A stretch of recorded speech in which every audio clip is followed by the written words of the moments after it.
Mary had a little lamb.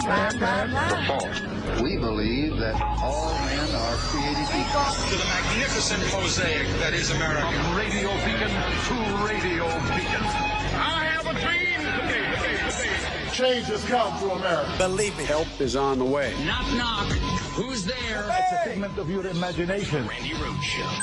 Turn up your mind. Overnight, the president-elect announcing on Truth Social that he is prepared to tackle immigration by declaring a national emergency. The president-elect confirmed reports that his administration will use military assets to enforce mass deportation, saying the plans will, quote, reverse the Biden invasion of immigrants coming into the U.S. Our partners over at The Hill report over 1.5 million people currently live and work in the country and have a humanitarian or temporary legal status. They are at risk of being pushed out by the Trump administration. Mass deportations, this is something that Trump has long promised on the campaign trail. He recently brought on former ICE Director Tom Homan as his border czar. Homan, a staunch critic of Biden border policies and a supporter of Trump's plans for mass deportations, has already told illegal immigrants to start packing. Homan will be in charge of carrying out Trump's plans at the border, including these plans for mass deportations, which now Trump overnight confirms will include the military. The military. Oh, my God. Hi, everybody. Happy Monday. It's crazy. This weekend was crazy. It was just nuts. It used to be a Friday night news drop, a dump. Now it's the whole weekend. It was just woo, woo, woo, woo. Just amazing. I hardly even watched any sports because it was just endless chaos, endless breaking, endless appointments, endless this, endless that. Oh, we're going to, it finally became apparent to me what's going on. Are you interested? Okay, it's really, really easy. Do you remember the TV show The Apprentice? Do you remember that? Do you remember the Celebrity Apprentice even? Okay. That is what Trump's cabinet is. It's another version of the Celebrity Apprentice. That's all it is. He is picking people who will fight each other. He is picking people who will go at each other. He is picking, okay, if you have Elon, right, and Elon is a social media mogul, or he's looking to, mine Mars for rare earth minerals. You do know that that's what he's interested in Mars in. It's not about living there. No, it's about mining there. It's about taking the rare earth minerals there because we're going to need them. And so that's what this is about, him getting there first and whatever. But if you have Elon Musk, who is a social media magnate now, right, and you put somebody in charge of the FCC who says they're going to regulate now social media, can you see how Elon and the new FCC regulator, might go at each other? Just a small example, just a teeny tiny one. Can you see how using the military to do deportations would actually put Trump at odds with the military, and it might just end up a little differently than Donald Trump is banking on. It might. Now, for those of you who have faith in people who serve in the military and you don't think that they would attack their fellow Americans, I don't either. I have faith in the military too. And, so Donald Trump is now saying that he's going to go and he's going to court-martial the generals who were responsible for the Afghan withdrawal debacle. And again, that might turn out just a little bit differently than Donald Trump is banking on, because Donald Trump is the one that met with the Taliban, and Donald Trump is the one that released 5,000 prisoners from Pakistani prisons that the military had captured at great threat to life and limb, and were able to put them over here and get them off the battlefield. And then Trump came in and released them and pulled our forces down to the mere little tiny little speck of 2,500 and handed it off to Biden to finish.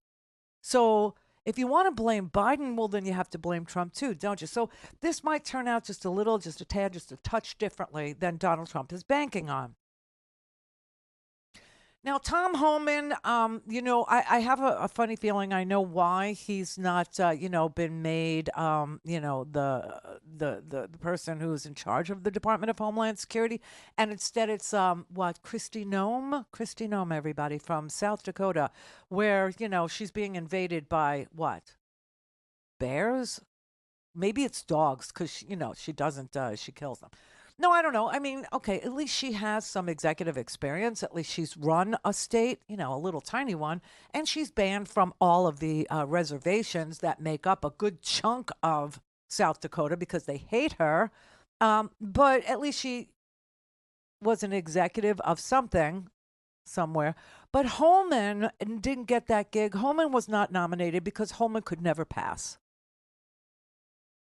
Senate confirmation, not even with a friendly bunch of Republicans in the, mid-50s, like 53 Republican senators, not even then. Not even then. You know why? Holman goes to some very interesting conferences. I don't know what else to call this. Do you know anything about a Christian cult called the Rod of Iron? Anybody? Is it ringing a bell?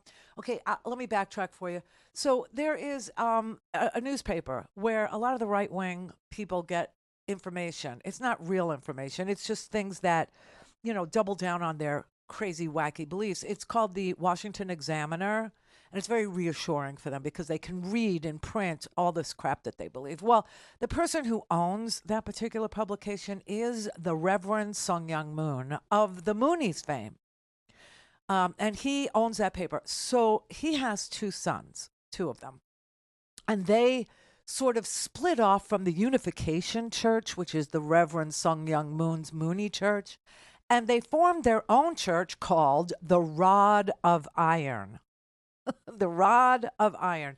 And each and every year they have their Freedom Festival, where their pastor-in-chief, Reverend Sun Myung Moon's son, well, both of them, Justin and Sean, okay, actually hold their festival. And I don't know if you know what they worship. It's actually the AR-15. And they wear crowns made of bullets. And so they actually had their Rod of Iron Freedom Festival in October of this year. I believe it was October 21st. The Nation magazine, Christina Vanden Heuvel, who you may know from progressive circles, she went to see what it was and how freaky it really is, and wrote a 9-paged article about how bizarre and terrifying the whole experience was. And at that particular, let me just give you the opening line from the festival. It was in Greeley, Pennsylvania, okay? And it was in a muddy field, and it was just, just an October rainy, muddy day. And at this point, the Reverend Hyung Jin Shun Moon, who they call Sean, came on stage in his signature crown of bullets, clutching his AR-15, and stood underneath a big tent and said, quote, this is the opening of it. In John chapter 2, we see that Jesus Christ, God in the flesh, is an assault weapons manufacturer. I'm not kidding. And that's how it began. Do you know who attended this thing? That's right, Tom Homan. Tom Homan, the deporter-in-chief, the author of the Family Separation Policy, a guy who left and went to work for the Heritage Foundation and wrote the deportation portion of Project 2025. Now, what's really fascinating is also was there Michael Flynn. Yes, that Michael Flynn of QAnon fame. Michael Flynn, the former National Security Advisor, a non-confirmation needing position in the first Trump cabinet, was also in attendance at the Rod of Iron Freedom Festival this past October, just a couple of weeks ago, actually. And another guy named Ivan Raiklin, who has the deep state hit list. Yes, he crafted, created, and put people's names on for targeting a list called the Deep State Hit List. And there are the list of people, and they're mostly journalists, who they will go after.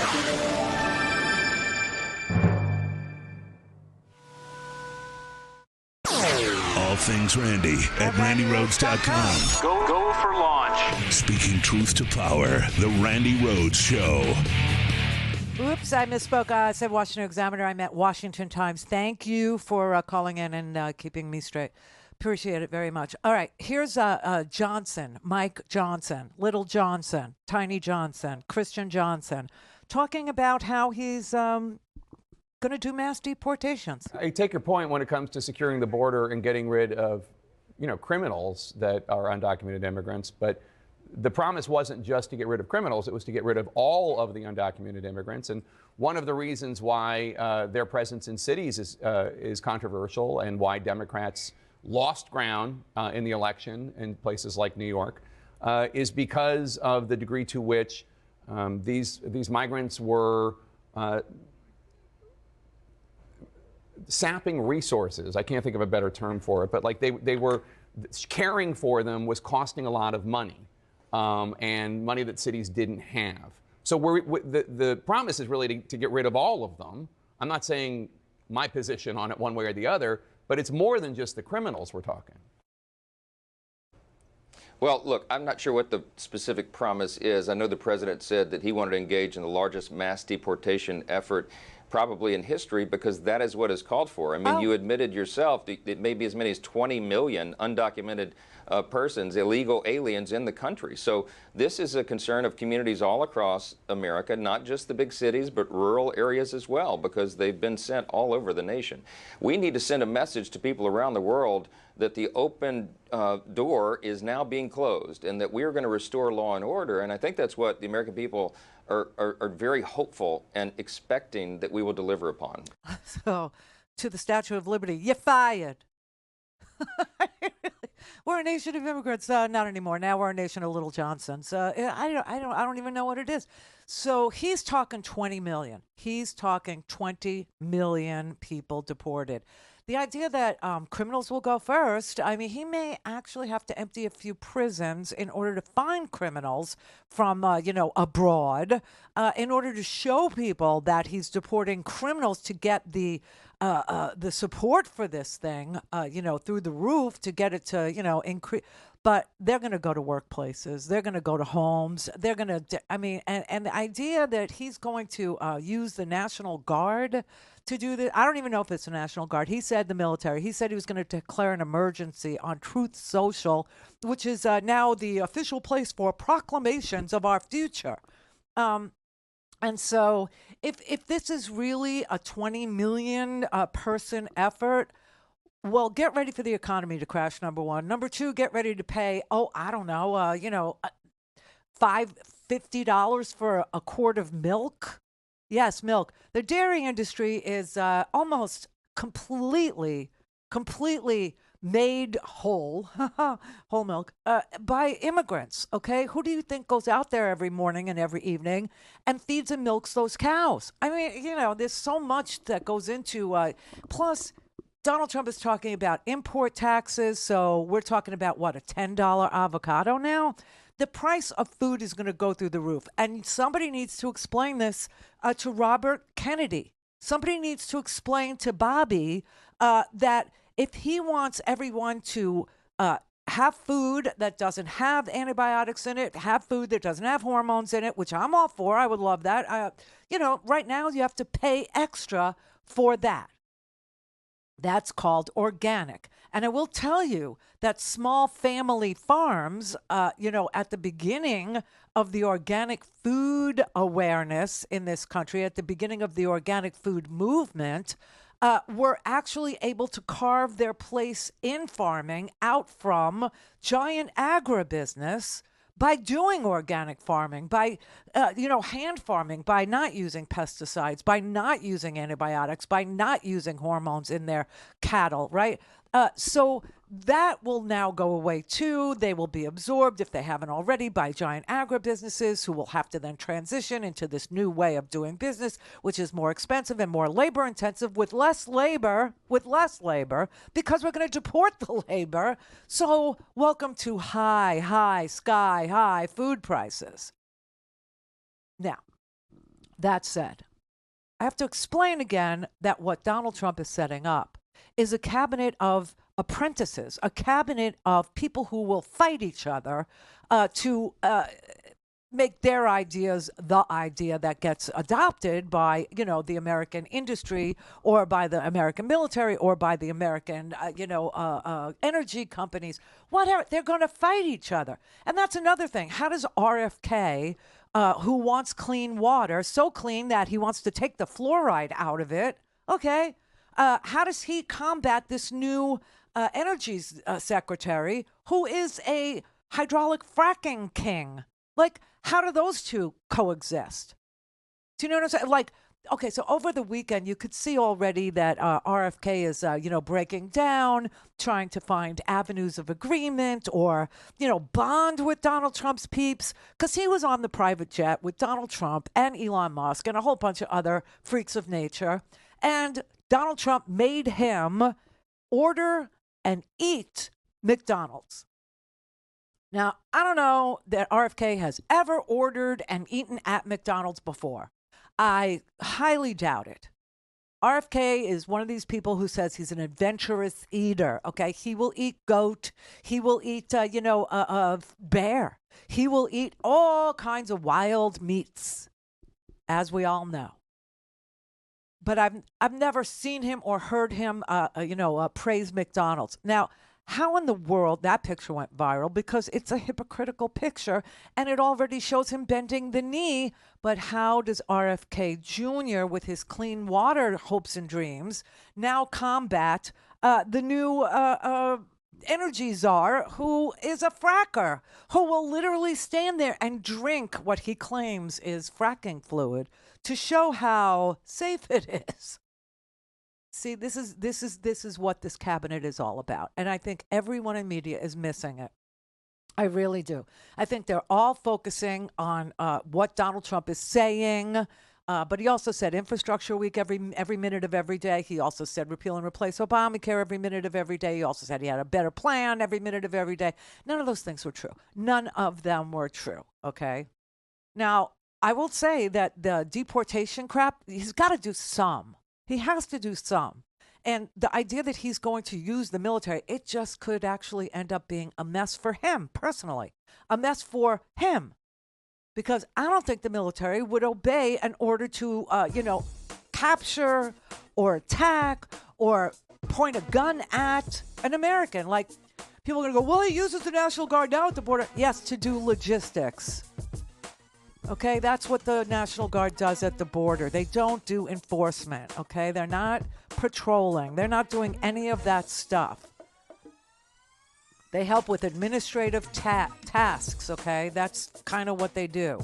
So don't come at me with, well, they already... Yeah, no. He's talking about using them to go to workplaces and raid workplaces, to go to homes, make us show our papers. Here's a little thing. If you believe that this is going to happen, if you believe that we'll spend $88 billion on deporting 1 million people in a year because that's the cost, that's the price tag for it, you better get a passport. You better get papers.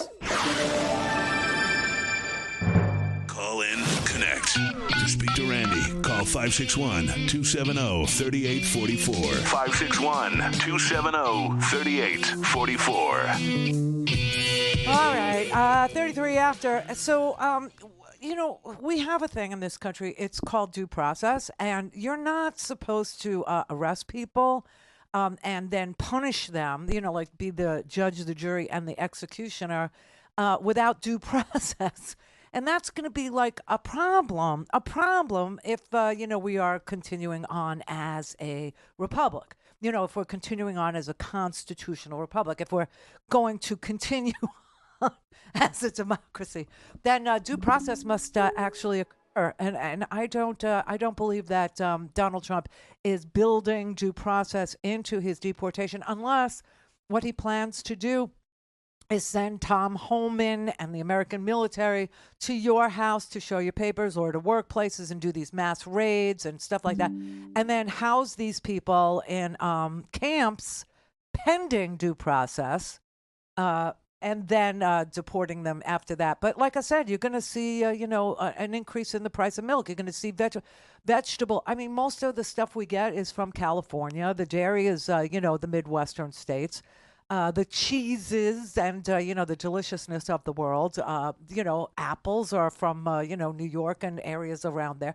So, I mean, what are we going to spend now? What are we going to spend on groceries? Because Donald Trump has to placate, psychos. Can you imagine that people are telling you that they voted for him because of the price of eggs, and now they want to see 20 million people deported, and they don't think that the price of, I don't know. How stupid do you have to be? But it should be interesting to watch this cabinet go at each other, really. I mean, we got a new FCC chairman nominated today. This guy, and again, I don't understand. I thought that they promised the Trumpers and the maggots and the whole, Bannons and everybody else. I thought they told us that they were going to end the swamp, right? That they were going to drain it, that they were going to end the practice of the revolving door, meaning people who were in certain industries could not go into the government and then be the regulators for those industries. Well, that's exactly what's happening here. We just picked a guy who is a fracking and oil field services executive, a CEO of a company that does that work, to be the Secretary of Energy. I thought those days were over. And I thought we were going to get wholesome good foods. And I thought that we were going to bring down the price of groceries. Well, that's what RFK Jr. was supposed to be about. But how do you do that with mass deportations and imports taxed at 60% if they come from, China or Asian country? I mean, where do you think we get our seafood anymore? I mean, we do get some from Alaska. But, if you, want a shrimp cocktail, it ain't going to be an American shrimp cocktail. Do you know what I'm saying? I don't even understand, except to say that all I can deduce, all my logic and reason, tells me is that this is meant as entertainment for Donald J. Trump, that he has no ability to run for re-election.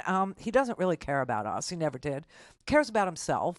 And that these crazy people that go to the Rod of Iron, Freedom Festival, like Holman and Flynn and Raiklan and Prosebic and all these white supremacist weirdos who worship the AK-47 or the AR-15 and wear crowns of bullets in the name of Jesus.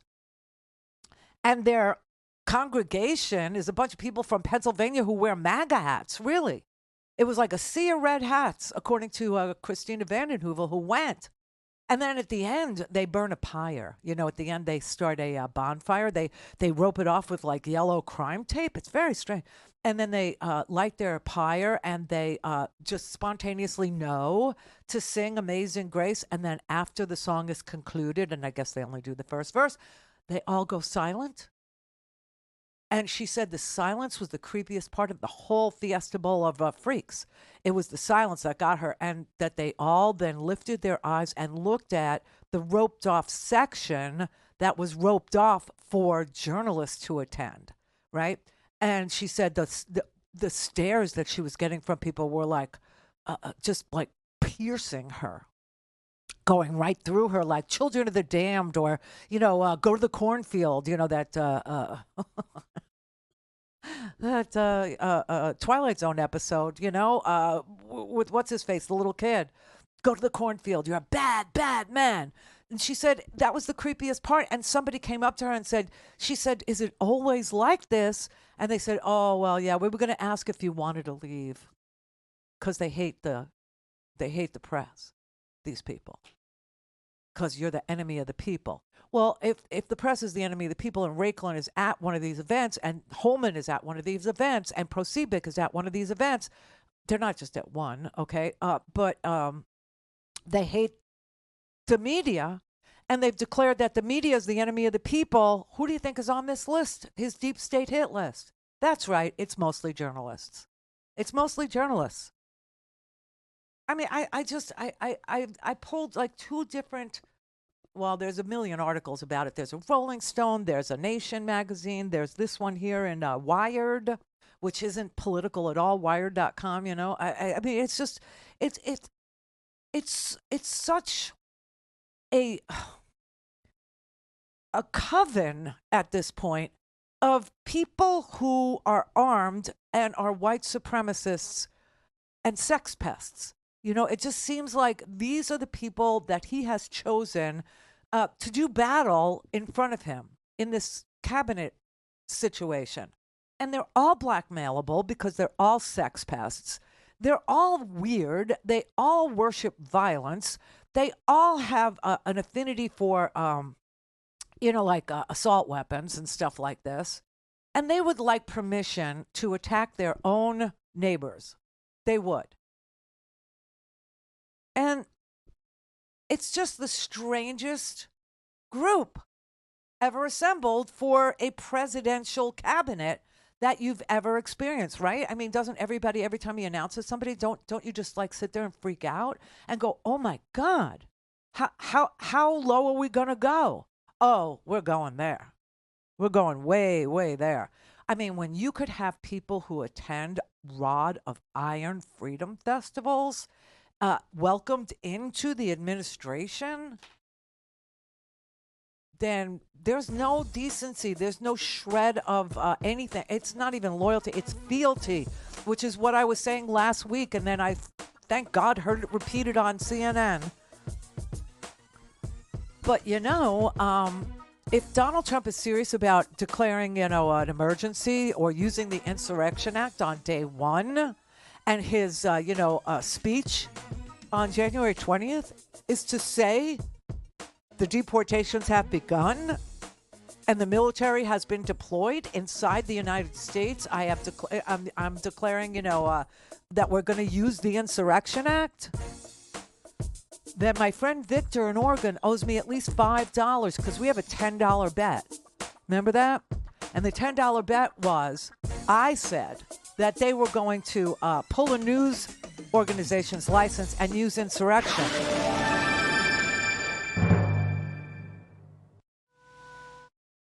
This is the Randi Rhodes Show. To speak with Randi, dial 561-270-3844. That's 561-270-3844. During his campaign, President-elect Trump repeatedly called you the enemy from within, you and Speaker Pelosi specifically. And he said this about his enemies from within. Take a listen. I think the bigger problem are the people from within. We have some very bad people. We have some sick people, radical left lunatics. And I think they're and it should be very easily handled by, if necessary, by National Guard, or if really necessary, by the military, because they can't let that happen. Do you think that he was talking about using the military against you? And how concerned are you about retribution? Clearly, that's what he was talking about. Would he go to that length with the military, essentially fulfill some kind of a unconstitutional order? I would hope the military would have more independence than that. Historically, the military has stood up to civilian authority where civilian authority has suggested, as in his first administration, unconstitutional acts. Look, I'm not going to be intimidated by anything he says, by anything he does. If I was, I wouldn't be on your show. I'm going to do my responsibility in the Senate. Californians are expecting me, first and foremost, to try to work and get things done, work across the aisle. Where the president wants to fight prices, I will work with him. But where the president wants to engage in unconstitutional abuses of power, just as he did in the first administration, yes, I will defend our state. I will defend the rights and freedom of the American people. So, yeah, that's what he said. Yes. That's what he may try to do, but I'm not going to be intimidated. Yes, that's what he said. I don't know if if he will actually try to do it either. I sort of have faith in the American military. Now, Donald Trump, does he know that the National Guard is the military? Is he unclear about that? I don't know if he's unclear that National Guard is military. Whatever. But that he was threatening the lives of Nancy Pelosi, that he was threatening the life of Adam Schiff, that he called them out by name, that he was saying, oh, hey, we got to use the National Guard or maybe the U.S. military against them. That's documentably true. That has happened more than once. It was part of his stump speech. It was, part of his interviews with anybody that got an interview with him. He promised that he would go after his enemies. He talked about, CBS being very unfair. He talked about ABC being very unfair. He talked about taking licenses of, media companies, and journalists are the enemy of the people. So we know what he says about this, but what will he do, and whether or not the military would say, okay, I'm in, we'll go capture Adam Schiff. We'll go capture Nancy Pelosi. Now, I will tell you that just even insinuating that Nancy Pelosi is some sort of an enemy of the people actually made violence happen inside her home. You know that. And the guy that went there looking for her, who only found her husband and decided to bash his head in with a hammer, was sentenced, I think, last week or the week before, and he got life in prison. Life in prison. That should speak very loudly to people who might consider doing something in the violent mode because their dear leader has told them to. I don't know. I can only say that in addition to all this news, over the weekend there was even more.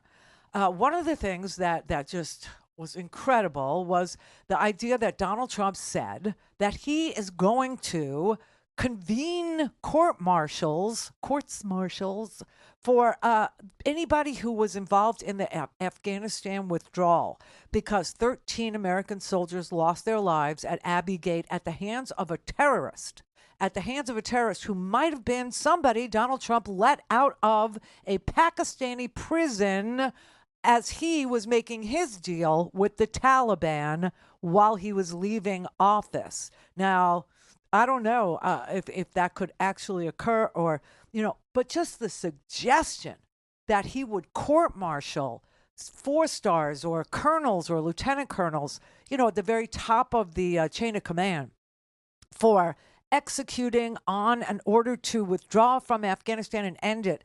After Donald Trump, left only 2,500 soldiers there, after he emptied the prisons out in Pakistan of 5,000 Taliban warriors, Taliban terrorists. This is why it's top of mind for him. They're emptying their prisons because he did it. He did it. That's what the Doha Agreement was. That was what he negotiated with the Taliban for. And he did it. And then he left. And there was no way to exit without something. I mean, it could have been so much more horrific,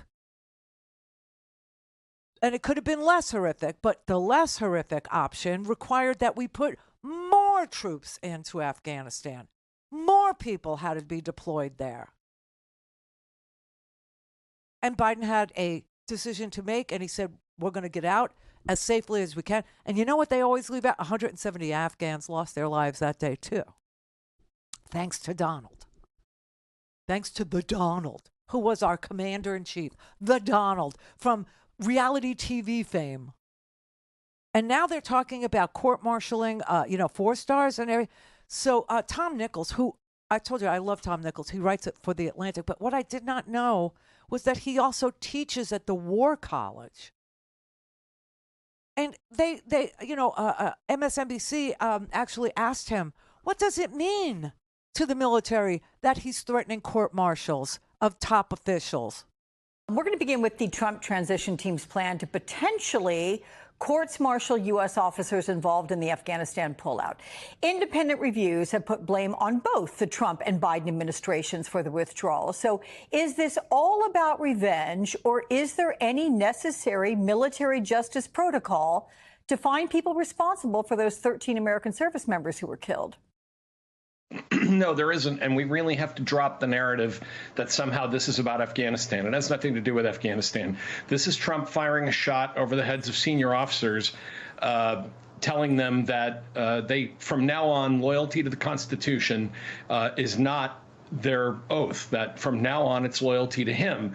And he won't tolerate the kind of things that happened, in his first administration, where he had people like General Milley and others refusing and trying to talk him out of doing things like shooting protesters in the streets. This whole business about Afghanistan is a smokescreen, either to get to somebody like Milley and other senior officials like former Secretary of Defense Esper,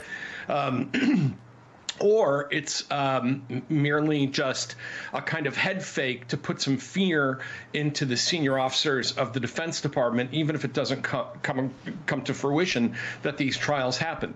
Either way, this is about trying to capture the military, intimidate its senior officers, and make the DOD into a compliant instrument of Donald Trump's will. And if this court-martial story is confirmed and goes forward, we're in the beginning of a serious constitutional crisis.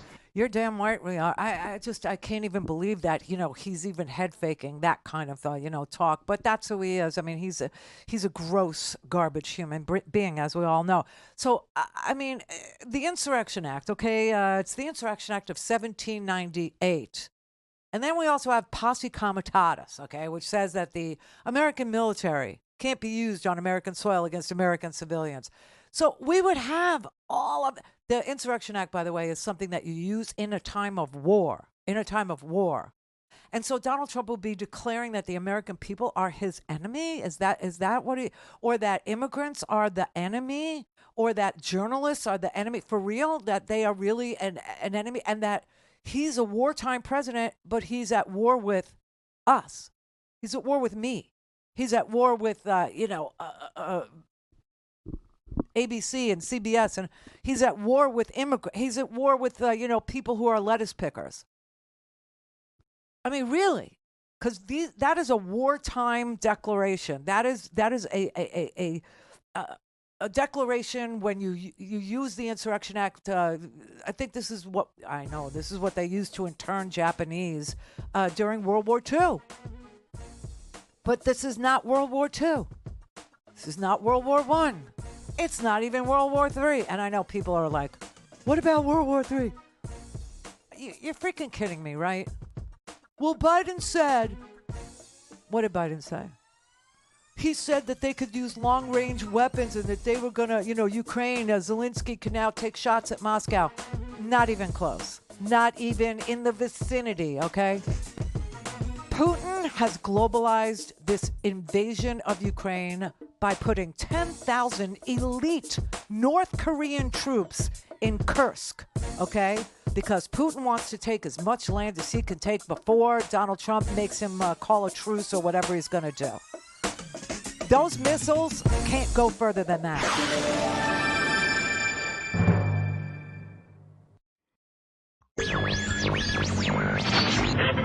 Mary had a little man. The fault. We believe that all. I want you to take a listen to the magnificent mosaic that is America. From radio beacon to radio beacon. I have a dream today. Change has come to America. Believe me. Help is on the way. Knock, knock. Who's there? It's a figment of your imagination. Randi Rhodes Show. Turn up your mind. I want you to take a listen to now Senator, former House member, Mark Wayne Mullen of Oklahoma, talking to our Manu Raju months ago about Matt Gaetz. He was accused of sleeping with an underage girl. And there's a reason why no one in the conference came and defended him, because we had all seen the videos he was showing on the House floor that all of us had walked away of the girls that he had slept with. He'd brag about how he would crush ED medicine and chase it with an energy drink so he could go all night. Oh my Just God. to take a step back, because you and I have known each other for a long time. You're a man of faith. You're a man of God. You're a man of family. With some of these nominees, Gaetz, Hegseth, RFK Jr., I wonder, does it matter anymore for Republicans to think of leaders as people who are moral in their personal lives? Is that still important to the Republican Party? No, it's not in play, Jake. Sure, it's an important issue for anyone in leadership. This is what I'll say about the nominees that the president has put forward, is that they are persons who will shake up the status quo. And I think what the American people have believe and what they've delivered with the mandate in this election is a demand that we shake up the status quo. It's not working for the American people. So use the term in the opening about how these are disruptors. They are. I think that's by design. They're sex pests, is what they are. They attend rallies where the worshipping is of an AR-15 and they wear crowns of bullets. Okay? I almost saw his conscience almost grabbed him, almost made him say, what am I going to do? Which would be the answer here. What am I going to do? I'm not the president. He is, and he likes sex pests. Shake up the status quo. Yes, by status quo, if you mean normalcy, decency, sanity, yeah, they're going to shake it up. Yeah, no, I mean, if you mean that, the American culture is not very rapey right now and you want it to be, if that's what you mean, then yeah. They're going to shake it up. Yeah, that's kind of, I mean, the guy was showing videos of him crushing up Cialis or the little blue, and mixing it with Red Bulls. That's what he was so he could go on and showing. I know some of the videos were like naked girls with hula hoops. How fun. How fun is that? It's a Diddy party is what it is. It's a Diddy party. And they're all, part of it. And Matthew Cawthorn, who was run out on a rail, because he was a psycho anyway, but run out on a rail for saying they do drugs and they have orgies up there in Washington. You have no idea. It's sex parties, and they've invited me to these sex parties. And then a sex tape came out with Matthew Cawthorn in bed with another guy. Do you remember that? Now, why did we see a private video of Madison Cawthorn? I can't say, Episcopalian names. You'll excuse me, from Brooklyn. But why did we see a video of him in bed with another guy? Why? That was obviously something very private that somebody, a third person in the room took. And all of a sudden it became public and we all watched it. Interesting, ain't it? Really interesting. This is a pattern if we zoom out across all these nominees. You have Matt Gaetz. You have now Hegseth. You have the president-elect himself. Yes. And a whole host of others with long-standing patterns of disrespect for women, in Trump's case, civil liability for these types of charges. So I don't know why anybody is surprised, frankly. That's, I think, something I wish I didn't have to say. Right. It is strange that, I mean, look, I got three guys at the table here. As far as I know, I don't think there are any allegations against you in this vein. Most people don't have allegations against them in this vein. How did we end up here? Well, I'm old enough to remember when these allegations smears agained then Judge Kavanaugh, now Justice Kavanaugh, reared their head at the last minute, and the nation was riveted to these hearings. Judge Kavanaugh at the time, he stood firm. He looked the camera right in the eye. He pushed back against those allegations. He was confirmed, and he's turned out to be a spectacular justice, an excellent justice of the United States Supreme Court. So these smears happen. I mean, there is a pattern here of hating women. There is a pattern here of hating women. He stood firm in the vein. Don't say vein when you're talking about, guys that whip it out, just, willy-nilly. Oh, can't say that either.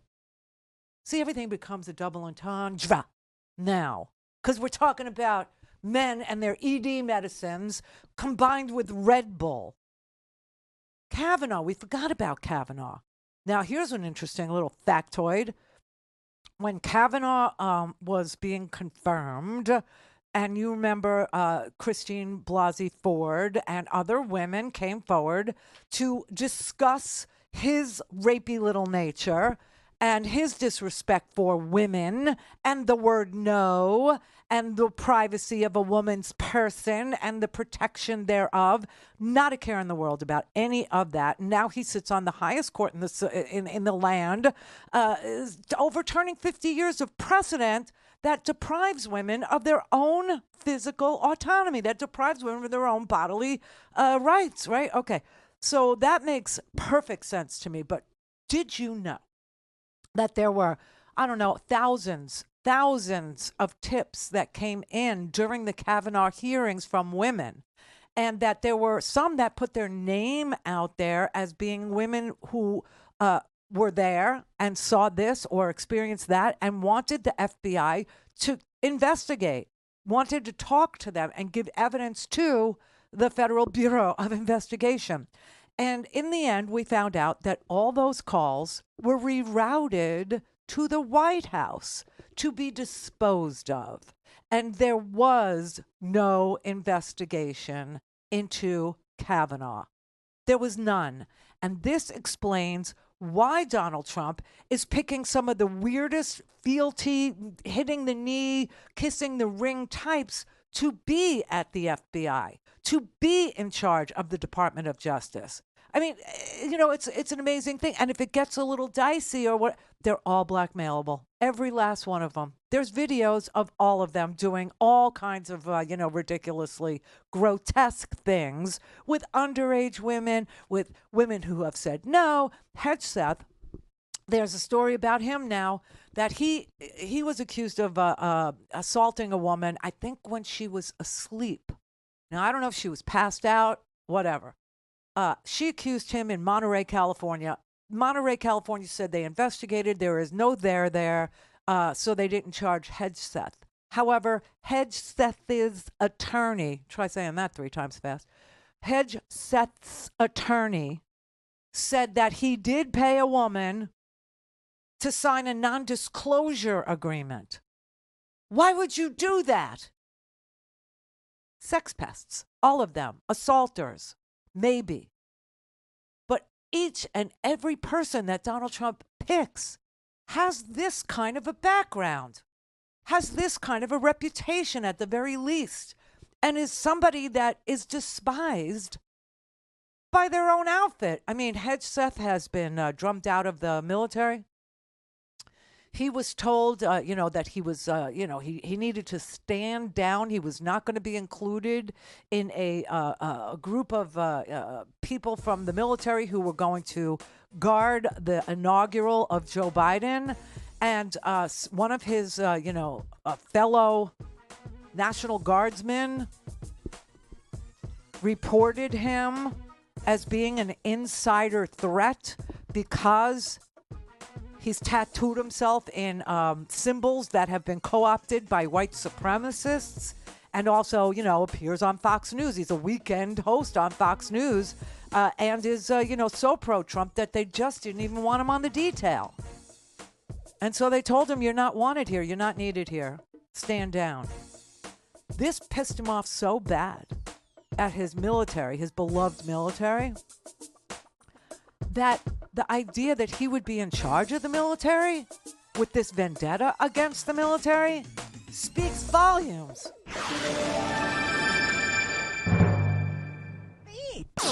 All things Randi at RandiRhodes.com. Go for launch. Speaking truth to power, the Randi Rhodes Show.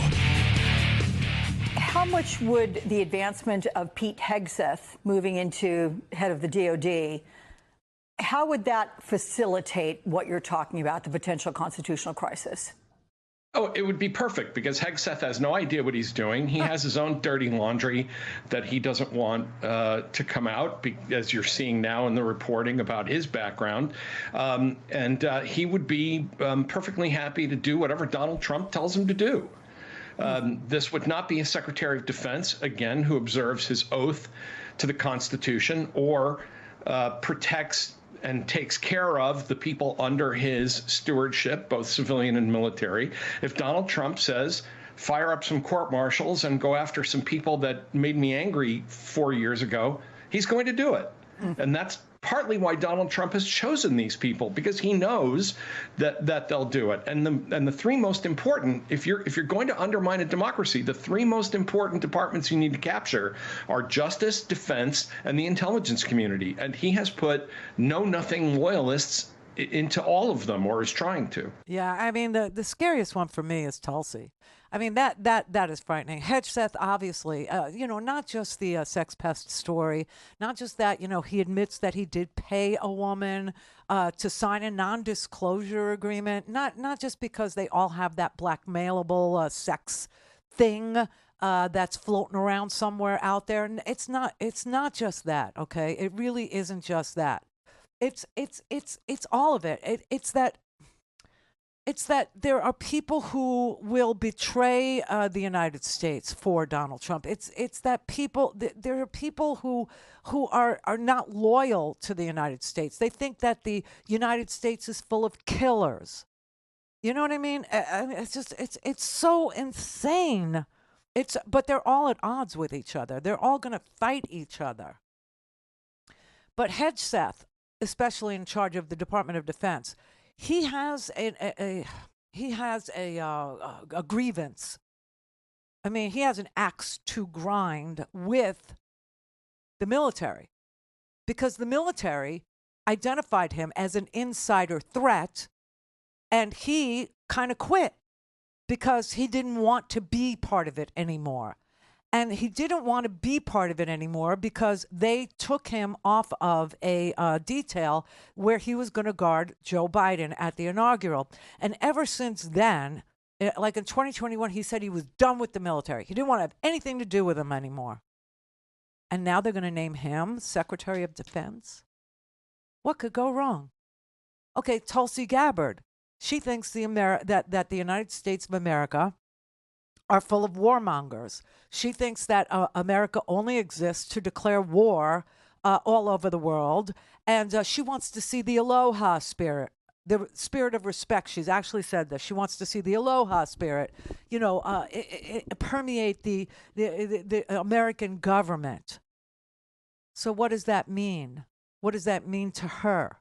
Does that mean she gives intelligence that we collect against our adversaries to our adversaries?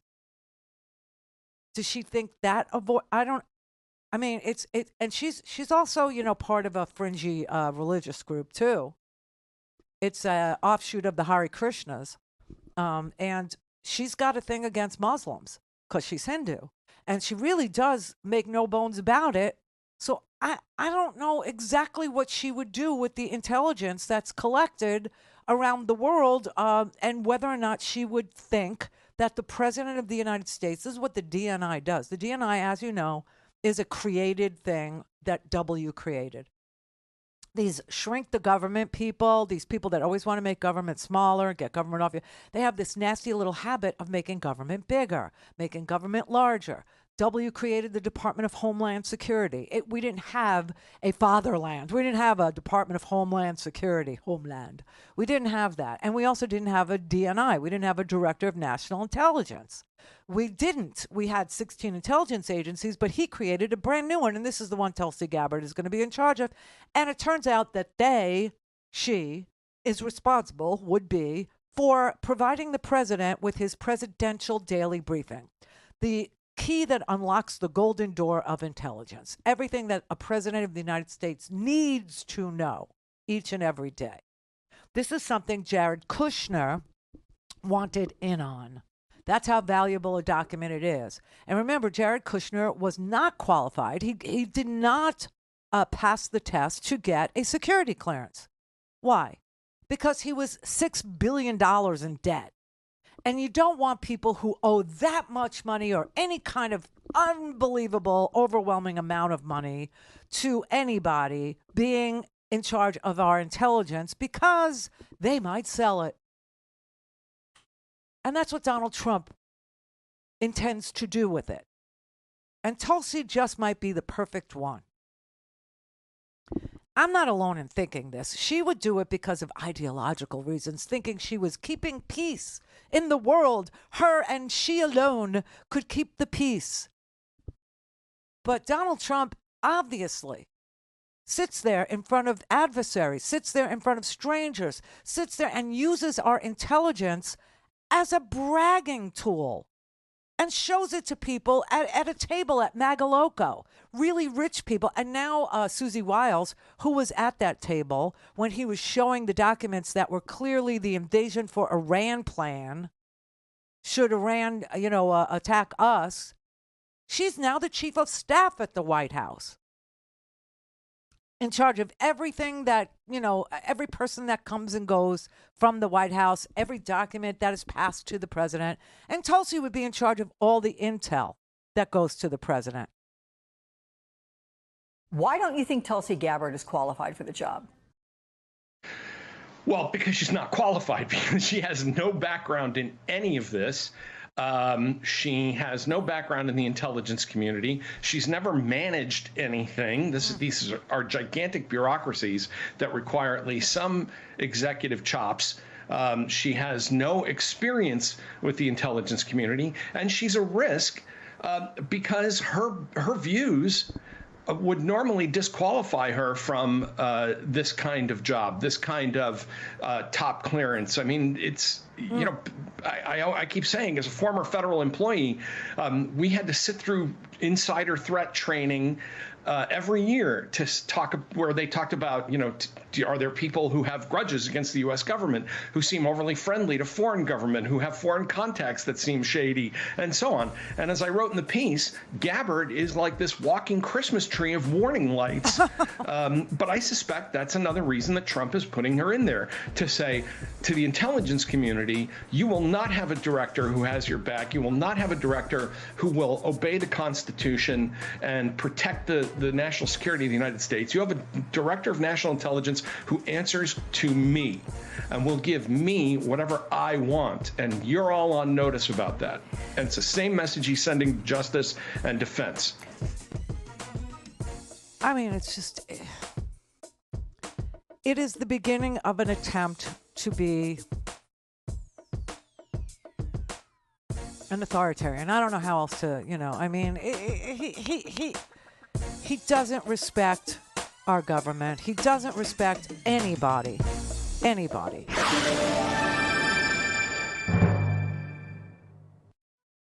Call in, connect. To speak to Randi, call 561-270-3844. 561-270-3844. President Biden authorizing Ukraine to use long-range missiles against Russia for the very first time. It will allow them to hit deep behind Russian lines, to hit supply caches, to hit troop buildup areas. The weapons have a range of nearly 200 miles. The missiles Ukraine currently has travel only around 70 miles. We want to make sure that Ukraine is in the best position to protect its interest. U.S. officials saying a major factor in the shift in policy, the arrival of 10,000 North Korean troops in Russia, many expected to fight alongside the Russians to regain land in the Kursk region.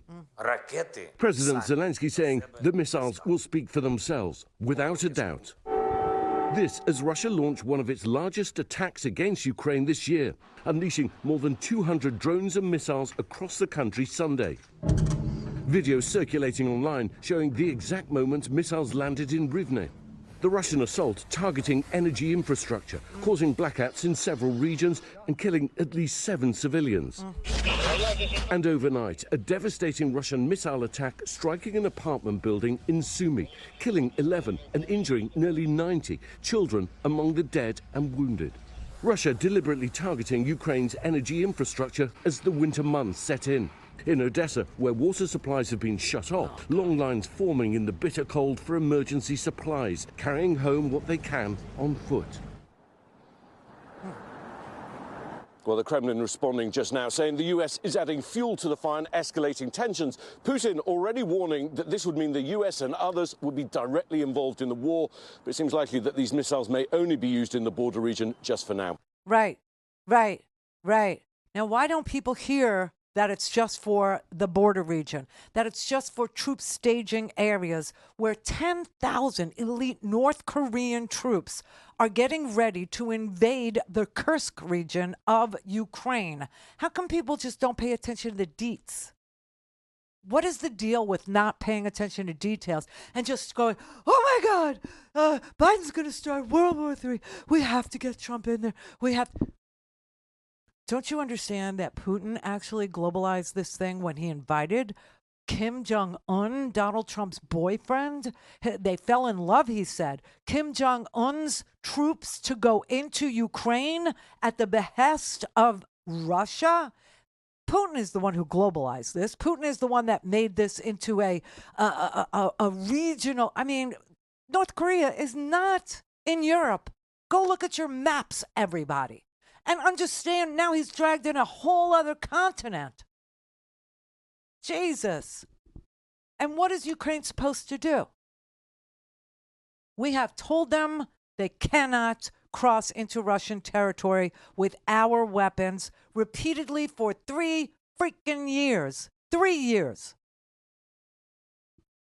And Vladimir Putin has decided that he's going to take these North Korean troops and he's going to mass them on the border and he's going to surge them into the Kursk, which is an eastern Ukrainian region. And he's going to take that back because Ukraine has been able to occupy its own territory and keep it. And Russia wants it. And they know that when Donald Trump comes in, when Putin knows that when Donald Trump comes in, there's going to be some sort of a deal. And Putin wants to be in the best position possible to say, let me keep what I got. And he wants that. And Zelensky wants to be in the best position as the person who was invaded. The idea that we wouldn't, as the person who is the president of a democracy in Europe, Donald Trump sees no difference. No difference between a democracy in Europe that was invaded, that was literally taken and put under attack by Russia, as he does from Putin. He sees no difference. No difference from the aggressor to the people who, have been invaded. He just doesn't. He just doesn't. Because he loves Kim Jong-un and he loves Vladimir Putin. No, you hang up. No, you hang up. No, you hang up. No, I love you. I love you, Vlad. Good night, Donald. Good night. Talk to you tomorrow. I mean, it's an amazing thing. And so Biden has said, all right, here. You've been able to have missiles that go 70 miles. Now we're going to let you use those ATACMS that we gave you. Those go 190 miles. Somebody's going to have to look on their map and see that is a staging area where the North Korean troops are staging, where the supplies for them are. And the other thing that happened this weekend was the most massive drone strike by Russia into Ukraine again. 200 plus drones. 200 plus.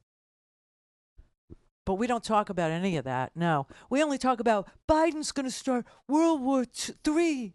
He's going to World War IV, 5. Biden's going to do Biden.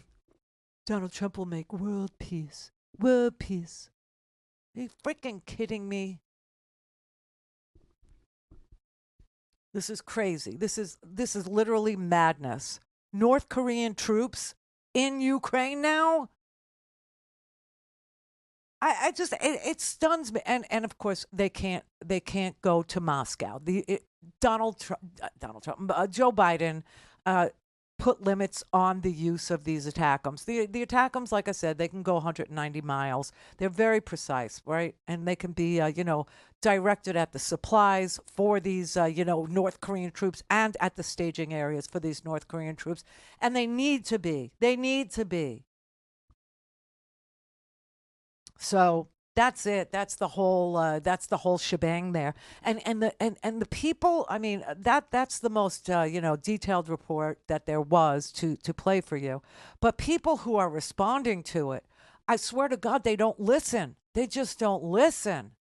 They don't want to listen. They don't want to understand. They don't get that, Ukraine came under an amazing assault this weekend in little civilian towns like Mykolaiv and Kursk. And they just don't even want to hear it. Their energy, their ability to create heat in the winter now. It's October in freaking Ukraine. It's cold in Russia. It's cold in Ukraine. Jesus, all weekend long I was talking to some friends of mine about, hey, let's go to Poland. And they're like, why do you want to go to Poland? Because we may never be able to go again. That's why I went to Russia. I went to Russia because I didn't think I'd be able to go again, and I was right. Still, when I went, you had to be followed around. You couldn't go by yourself. I mean, it's like you need minders. You have to be, led by a guide, a tour guide. You can't, if you're American, you can't just go where you want to go. It's pretty sad. It really is. It's pretty strange. But Poland, I want to go to Poland because I've never been there. My peeps are from that area. Okay, lead of Poland is Lithuania now, and the town that we're from, Gomel, is in Belarus, but it was Poland. And Lviv, you know, I mean, I want to go now. I want to go, and people, I get it. And plus, if I'm going to fight fascism, I'd rather fight against it with the Poles than I would for it with Americans. Seems to me that a good chunk of America is totally about fascism. They're down. They're white supremacist, uber Christian nationalists. I don't want to be fighting on the side of fascism. I would rather be against it. Just saying.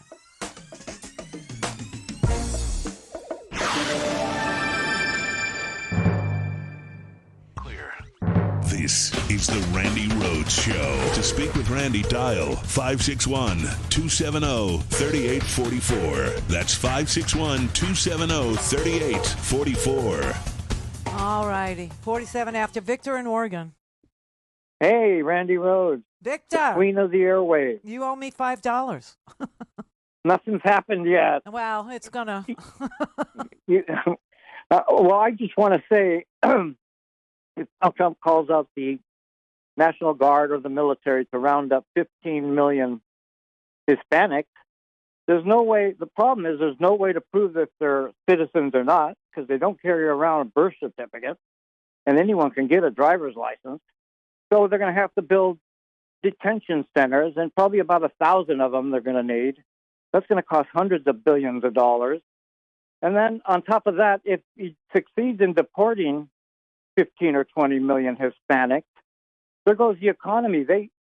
These people average about $30,000 a year in wages.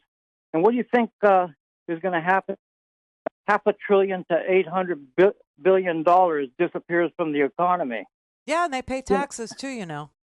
Yeah, they pay taxes, and they buy cars on time and houses on mortgages. What's going to happen to the whole financial industry? Everything's going to collapse. Of course, that's the goal. Don't you get it?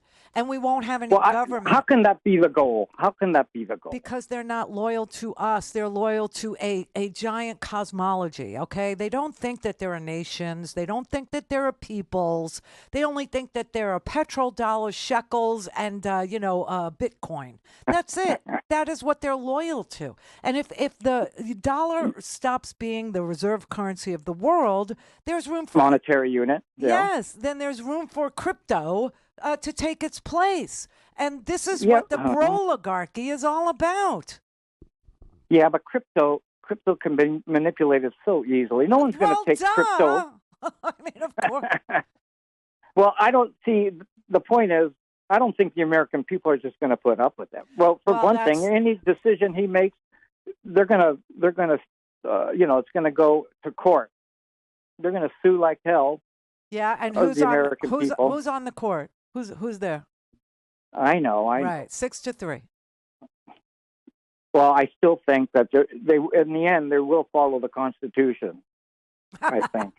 I hope. But I hope. Anyway, yeah, you're doing a great job. You know, you should take all your homework pages, collect them, and write a book in chronological order. Because when they dig up the civil America 1,000 years from now, they're going to want to know what happened. Well, my time capsule is online, and the oligarchy will either try to delete it or remove it or whatever. But what they don't understand is I print the internet. I actually print it all out. So Good. That's great. Yeah. We love you, Randi Rhodes. I love you, Victor. Keep up the good work, and don't leave. Oh, well. Don't leave. Don't leave 4 years. I may not have a choice. I mean, you're acting as if journalists have a choice now. I don't know how many people saw Mika this morning with, Bro Joe. They kissed the ring. They went down to Magaloko. They went down there this weekend. They had an audience with the king. I think they're trying to preserve their voices.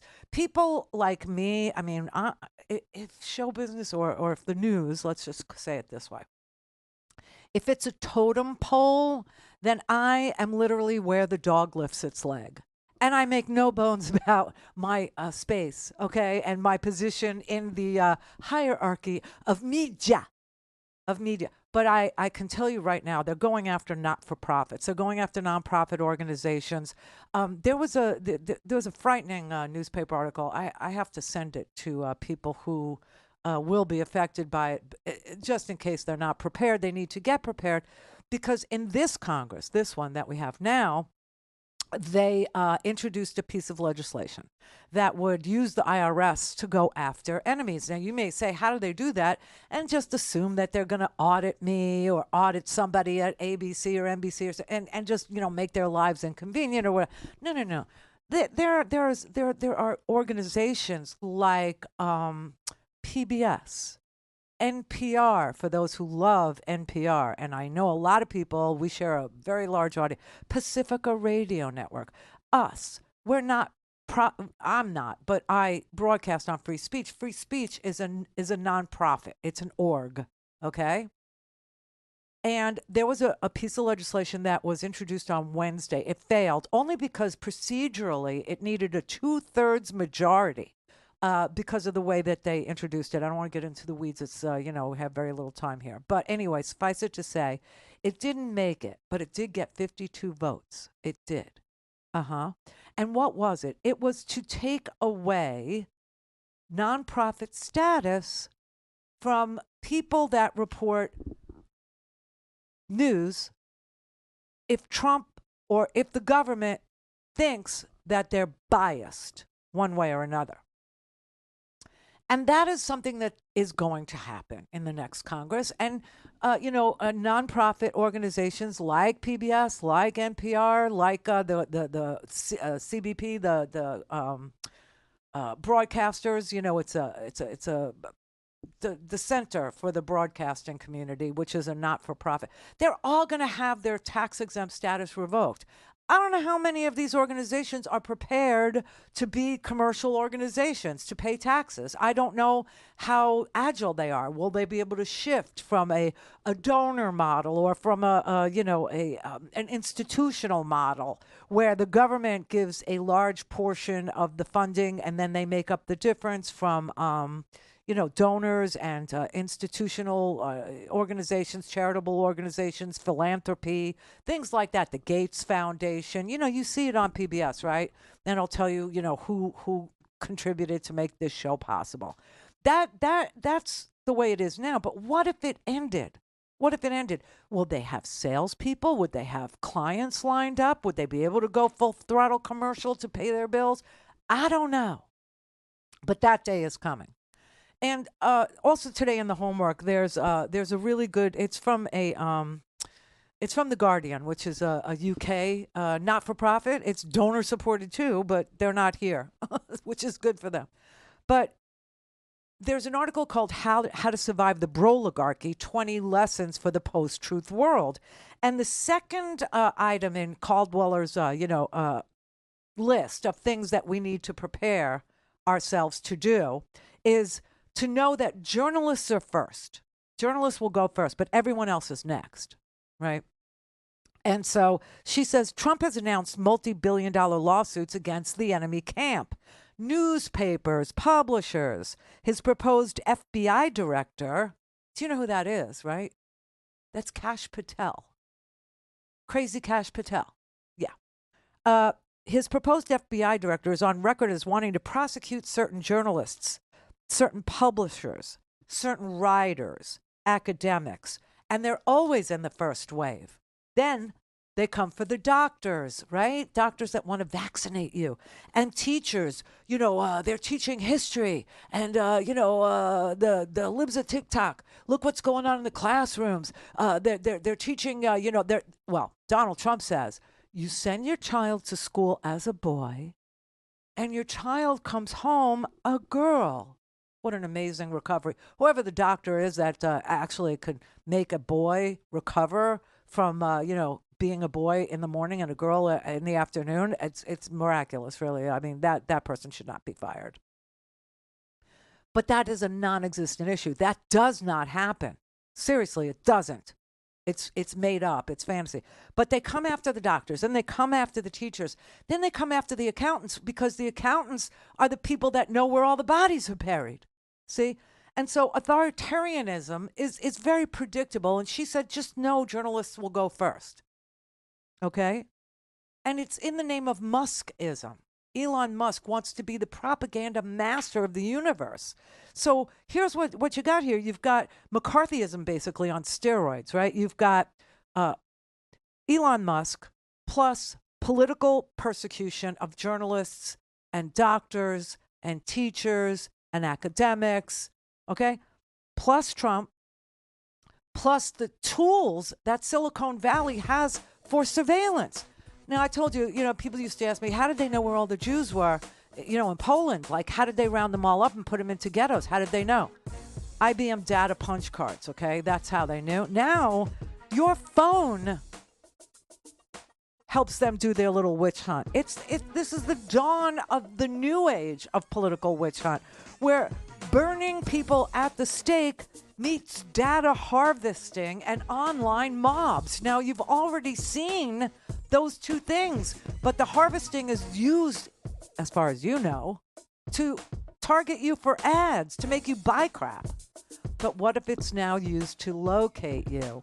What if it's now used to find you?